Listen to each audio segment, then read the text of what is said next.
Miss Yasmin M. Miro, magna cum laude, Bachelor of Arts in Islamic Studies, for her message of gratitude.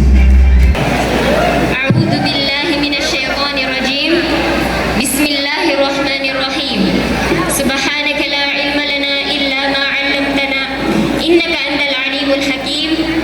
الحمد لله والصلاة والسلام على أشرف الأنبياء والمرسلين سيدنا وحبيبنا محمد صلى الله عليه وعلى آله وأصحابه أجمعين. أما بعد, to our respected and beloved University President, Professor Dr. Sema G. Dilna, Sir. To our Vice President for Academic Affairs, Dr. Kundo M. Pam Jr., Sir. To our Vice President for Research, Extension, and Resource Generation, Dr. Teng A. Alim, Sir. To our Vice President for Administration and Finance, Dr. Abdul Samad S. Sheikh, Sir.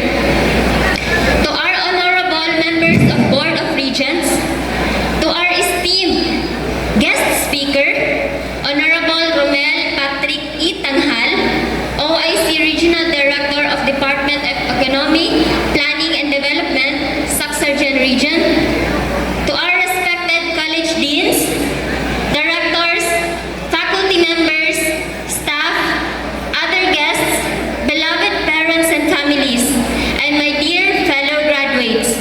Assalamu alaikum warahmatullahi wabarakatuhu at magandang umaga sa ating lahat. Allah subhanahu wa ta'ala says in the Holy Quran, وَلَئِنْ شَكَرْتُمْ لَأَزِيدَنَّكُمْ. If you are grateful, I will surely increase you. First and foremost, we offer our highest praise and deepest gratitude to Allah subhanahu wa ta'ala, the most merciful and the most compassionate. Every success we celebrate today is by His mercy alone. Alhamdulillah for every blessing, every opportunity, every hardship that strengthened us, and every prayer that Allah answered in ways we never expected. Today, I stand before you with heart overflowing with gratitude and humility. Hindi ko po akalain na darating ang araw na ito na ako ang tatayo sa harap ninyo upang magbigay ng mensaheng ito. Standing here today is not proof that I am the smartest among all of us. It is proof that Allah's plans are always greater than our own. Indeed, what is meant for you will always find you. Many of us here are just as brilliant, hardworking, and deserving of recognition. Some carried burdens heavier than mine. Some fought battles I never knew existed. Yet Allah, in His wisdom, chose me to stand here today, not to tell you that I am better than anyone else, but to remind all of us that success is never achieved alone and that every journey unfolds according to Allah's perfect decree. Like many of us, I also experienced seasons of uncertainty, exhaustion, and self-doubt. There were moments when I questioned whether I could continue and whether my dreams would ever become a reality. But today, as we gather here, one truth stands clear. Allah never fails His promises. This day is not merely the end of an academic journey. It is the celebration of countless sacrifices, silent battles, unwavering faith, and prayers that carried us through. To give you a glimpse of my journey, I lost my father at a very young age. Bata pa lang ako, sinubok na agad ako ng buhay. I did not just lose him. I witnessed him die right before my eyes. It was the most painful thing I have ever experienced. Not because he was a bad person, but because he was a man who feared Allah and stood firm on what was right. Indeed, my father was such a good person. Allahu yarhamu. Masakit. Sobrang sakit. There were countless times na tinatanong ko ang sarili ko, ano kayang pakiramdam may tatay? this was written in our Qadr. And because of that, my mother became my greatest inspiration. Imagine raising 6 children alone with no husband beside her and no extended support system to rely on. She carried all those responsibilities by herself. And I can proudly say that she is the woman I aspire to become. My academic journey was never easy either. I once stopped attending college. And Qadar Allah, Allah guided me to a completely different path. A path I never expected. I entered a tahfidh madrasa and immersed myself in the world of Quran memorization. The transition was overwhelming, but it changed my life in ways I cannot fully explain. It healed wounds that I had carried for years. It strengthened my relationship with Allah and taught me lessons that no classroom could ever teach. After a year and a half of dedication and countless struggles, by the mercy and guidance of Allah, I completed the memorization of the Quran. Alhamdulillah.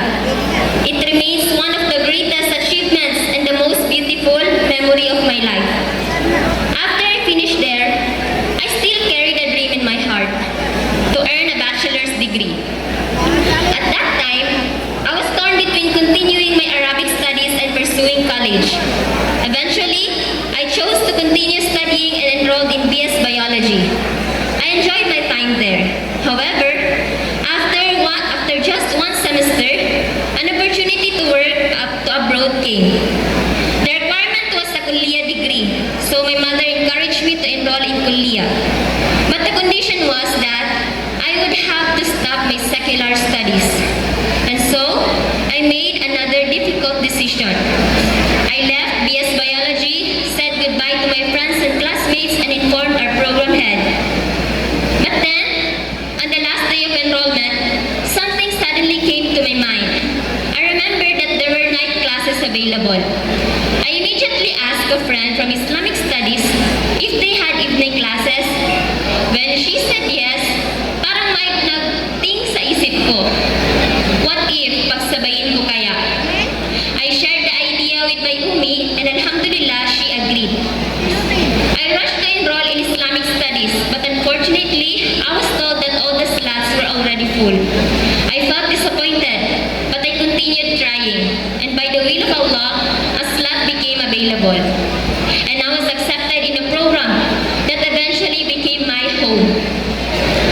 It wasn't easy.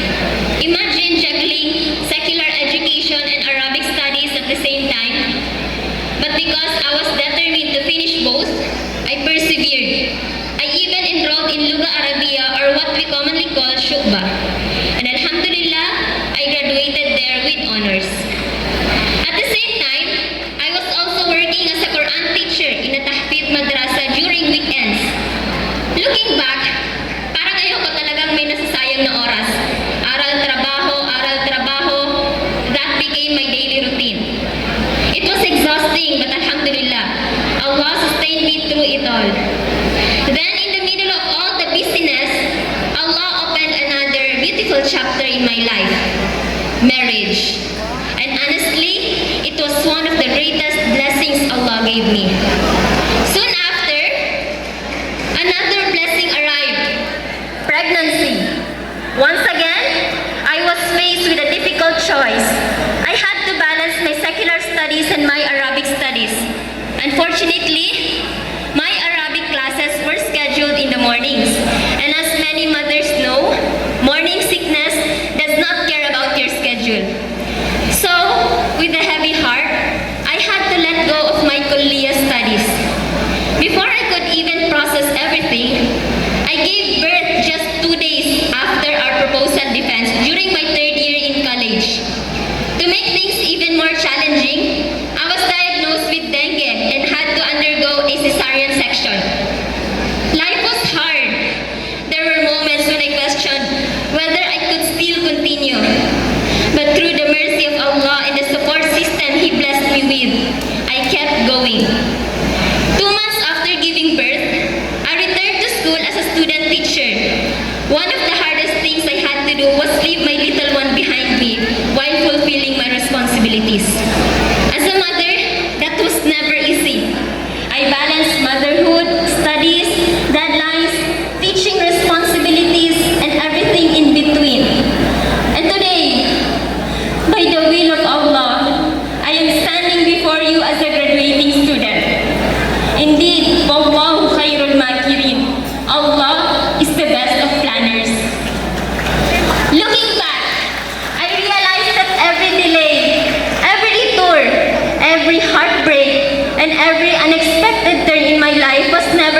to destroy me. They were all part of Allah's perfect plan. If there is one lesson in my journey that has taught me, it is this. Losing a loved one is not the end. A changed career path is not the end.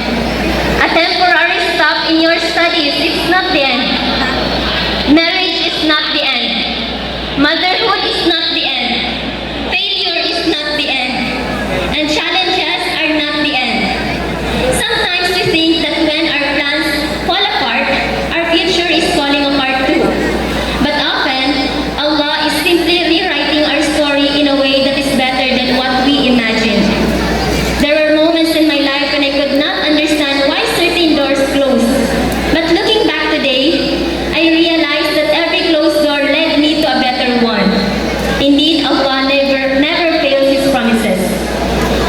When we place our trust in Him, remain patient and continue making sincere dua, we discover that what Allah chooses for us is always better than what we choose for ourselves. On behalf of my fellow graduates, I would like to express our heartfelt gratitude to Cotabato State University. Thank you for becoming our second home. Thank you for providing us with opportunities to grow, learn, and dream. Beyond academic knowledge, you taught us responsibility, discipline, leadership, and service. We are truly grateful for the free higher education program. For many students, this program was not merely assistance, it was hope. It transformed lives, empowered families, and opened doors that once seemed impossible to reach. As discussions continue regarding the future of funding for the state universities and colleges, may our presence here serve as a living proof that investing in education changes lives. To our university president, Professor Dr. Sema G. Dilna, thank you for your leadership and vision. May Allah accept your Hajj and bless you and your family with good health and endless barakah. To our board secretary, Ma'am Fatima Kasan, thank you for your unwavering support, fairness, and dedication to student welfare. Your integrity and commitment to equality have inspired many of us. May Allah reward you abundantly. To our OSAS directress and GCA advisor, Ma'am Helen Betito, thank you for becoming a guiding light to our organization. You have always believed in us, supported us, and treated us like family. To my uncle, Professor Dr. Ombra A. Ima, and my aunt, Professor Dr. Maripaz C. Abbas, shukran for your guidance, support, and kindness. May Allah bless you both. To our college dean, Dr. Abdullah Hashim, thank you for leading our college with wisdom, compassion, and sincerity. There is a reason why many students lovingly call you Abi. You made our college feel like a family. To our program head, Ma'am Farisha Magapisa, thank you for believing in me during moments when I struggled to believe in myself. Your guidance, encouragement, and kindness carried me through some of the most challenging chapters of my journey. I will forever be grateful. To our thesis advisor, the most beautiful Doc Hasna, and to all our professors and faculty members of the College of Islamic Studies, thank you for your warmest support. Thank you for sharing not only knowledge but also wisdom. You help shape our minds, strengthen our faith, and prepare us to become future servants of the Bangsamoro. To my GCA family, thank you for making my final year unforgettable. As someone who was never active in organizations before, you welcomed me wholeheartedly, and I will forever treasure you all. To our parents, guardians, and families, this achievement belongs to you as much as it belongs to us. Thank you for every sacrifice, every prayer, every sleepless night, and every hardship you endured so that we could stand here today. To my dear friends, Anna, Halima, Bainasra, Amal, Misa, Bailani, Seti, and Pae,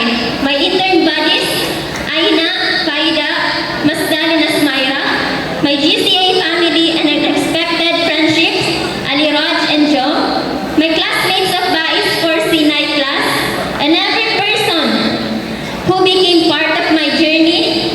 Thank you for the memories, the laughter, the sleepless nights, and the friendships that I will treasure forever. You made my college journey memorable and happy. To my beloved siblings, Lama, our first cum laude, and my one call-away sister, Ate Raina, our PhD, to my Kuya Ryan and Bon, our police officers, mga protective and supportive kuyas, and our bunso Ayib, a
Yasmin M. Miro, magna cum laude, Bachelor of Arts in Islamic Studies, for a very heartfelt message of gratitude. Indeed, no one or nothing can stop someone who has a big dream. We just need to recalibrate our minds, reawaken our souls, and redirect our steps towards achieving our very goal